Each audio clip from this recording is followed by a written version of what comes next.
రాజాసాబ్ ఎలా ఉందంటే నాకు నచ్చలేదు, బాగాలేదు.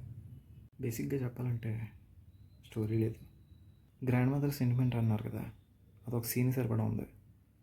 సినిమా మొత్తం ల్యాగ్ ఉంది, 3 hours. ట్రైలర్ బాగుంది, కాదు కాదు, సినిమాలు బాగున్నవన్నీ ట్రైలర్లో పెట్టిస్తారు. హీరోయిన్స్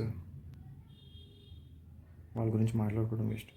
ఎందుకు పెట్టారంటే కమర్షియల్ సినిమా కదా, సాంగ్స్ హీరోయిన్స్ ఉండాలి. గ్రాఫిక్స్ విజువల్స్ అన్నీ సెకండ్ హాఫ్లోనే. స్టోరీ ఎక్స్పెక్ట్ చేయకండి, ఉండదు. క్లైమాక్స్ 30 minutes హైప్ లేపారు కదా, ప్రమోషన్స్ బాగా చేశారు. ప్రభాస్ యాక్టింగ్ కూడా నచ్చలేదు, జెన్యున్గా చెప్తున్నాను. లుక్స్ కూడా బాగాలేదు, లుక్స్ పరంగా ఇంకా సెట్ కాలేదు. ఓవరాల్గా సినిమా తీయకుండా ఉండాల్సింది.